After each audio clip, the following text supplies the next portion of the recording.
Chers camarades, bonjour. Vous en avez maintenant l'habitude, dès que c'est nécessaire, une petite vidéo pour vous expliquer les enjeux de la situation. Évidemment, la discussion dans ce moment, ce sont les salaires.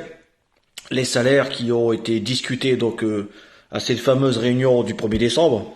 Réunion ENAO extraordinaire, il faut le rappeler, imposée grâce à la lutte d'abord des travailleurs de Sevenor qui ont mené une grève exemplaire pendant 5 jours, puis à ces plusieurs milliers de grévistes dans le groupe PSA qui ont cessé le travail. Grève inédite depuis 1989, c'est important pour le souligner. Donc qu'est-ce qui s'est dit à cette première réunion? Donc évidemment ça a été le scénario habituel de la direction qui a commencé à pleurer la bouche pleine en faisant plusieurs propositions, et dans la nuit une proposition définitive a été donnée par la direction.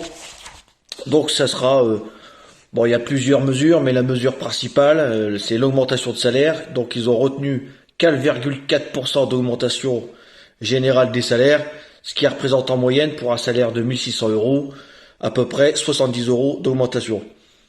Oui, vous êtes nombreux à nous dire que c'est insuffisant, et on est d'accord, on est bien loin du compte, puisqu'il faut rappeler que l'inflation de cette année va atteindre 6,5 voire plus.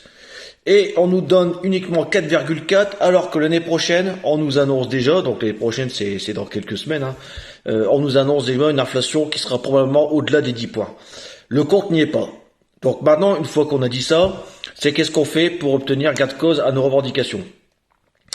Comment on s'en est engagé? Nous aujourd'hui à la CGT, on essaie de maintenir l'unité syndicale, ce qui est demandé par l'ensemble des salariés. Donc effectivement, des rencontres informelles sont en train de se programmer. Pour autant, il faut qu'on discute des stratégies à mener. D'ores et déjà, depuis ce matin, dans les ateliers, les délégués de la CGT passent vous voir pour vous demander votre avis. Que pensez-vous des propositions? Êtes-vous prêt à entrer dans la lutte? Quoi, comment, pourquoi? L'idée, c'est d'obtenir la force nécessaire et les informations dans le timing pour qu'on puisse s'organiser et organiser d'éventuelles actions.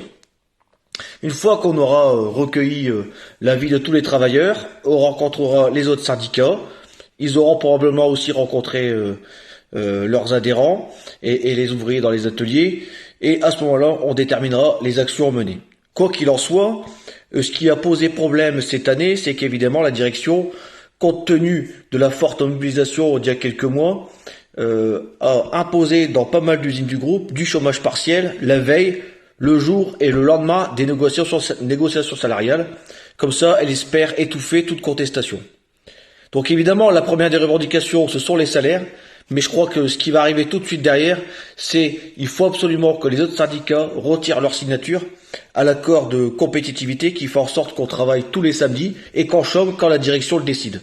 Ça, c'est pas possible, parce qu'à chaque fois qu'elle le souhaitera, elle nous fera un emploi du temps à la carte, et dès qu'il y aura des mouvements de grève, elle dira, ah bah, il n'y a plus de travail, H-, ou les clients ne tirent pas assez de volume, donc on est obligé de vous mettre au chômage partiel.